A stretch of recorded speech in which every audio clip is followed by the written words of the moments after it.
Imagine going to work, working a full shift, smiling through exhaustion and frustration, only to walk out at the end of your shift having made less than minimum wage. For many restaurant servers, this isn't a bad day, it's reality. Good evening and thank you for coming.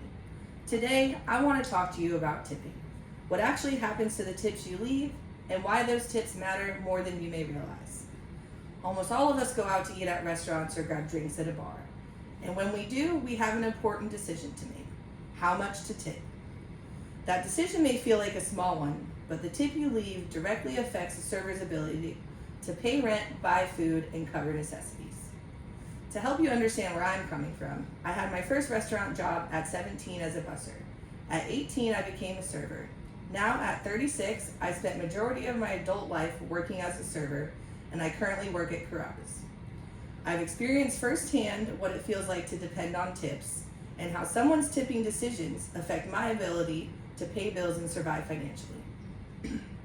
Today, I'm going to explain to you where your tip really goes, why servers depend on tips to make a living, and finally, how changing the way you tip can create fairness and consistency and genuinely impact the life of the person serving you. First, let's talk about where your tip really goes. Many people often misunderstand how tipping works. A common assumption is that the server keeps all of the tip they receive. In more cases than not, this isn't the case. Most restaurants have a required tip out system. At my job at Carrabba's, I'm required to tip out several support staff members. This includes hosts, bartender, and food runners. There isn't a national standard for tip out. It varies by restaurant.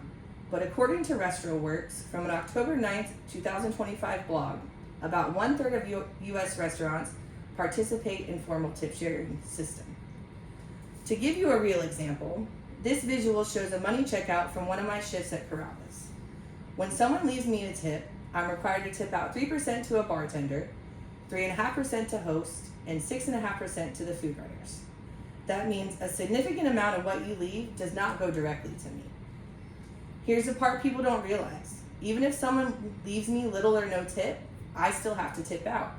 And that can actually result in me owing money at the end of my shift. Another common misconception is that tips are just extra money on top of servers' hourly wage, but servers rely on tips for the majority of their income because their hourly wage is much lower. Wikipedia states that federal law allows tipped employees to be paid as little as $2.13 an hour, as long as their tips bring them to minimum wage. While employers are technically required to make up this difference if tips don't cover it, that doesn't always happen. In Florida, for example, as stated by Indeed, other restaurant employees earn much higher hourly wages. Dishwashers are average around $16 an hour, prep cooks around $17 an hour, and line cook around $18 an hour. Servers are expected to earn about the same, but with tips. As you can see in this chart comparing hourly wage, without tips, there is a noticeable gap between servers and other restaurant positions, even though the workload and responsibility are comparable. Now that we understand how tipping works, it is important to see why tips are essential to a server's income. Servers depend on tips as their main source of income. Many states have lower minimum wage for tipped employees, making tips necessary for servers' income.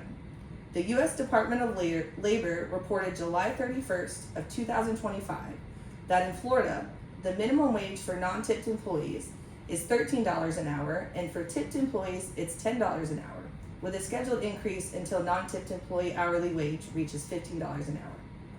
That difference matters because servers don't live off their paychecks. Servers depend on daily tips to survive. Personally, I budget based on what I make each shift, not on my paycheck. I rely on my tips to pay bills, buy groceries, and cover everyday expenses. What a server makes in one shift can determine if they can afford gas, food, or to even pay rent that day. A slow night is just as bad as a busy night with poor tips. It isn't just disappointing, it can be financially devastating.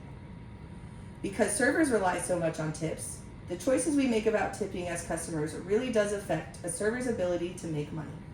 Which brings us to our final point.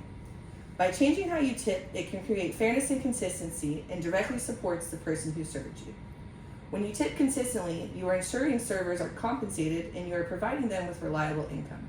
Even on slower days with fewer tables, tipping consistently will prevent a drastic difference in what a server makes.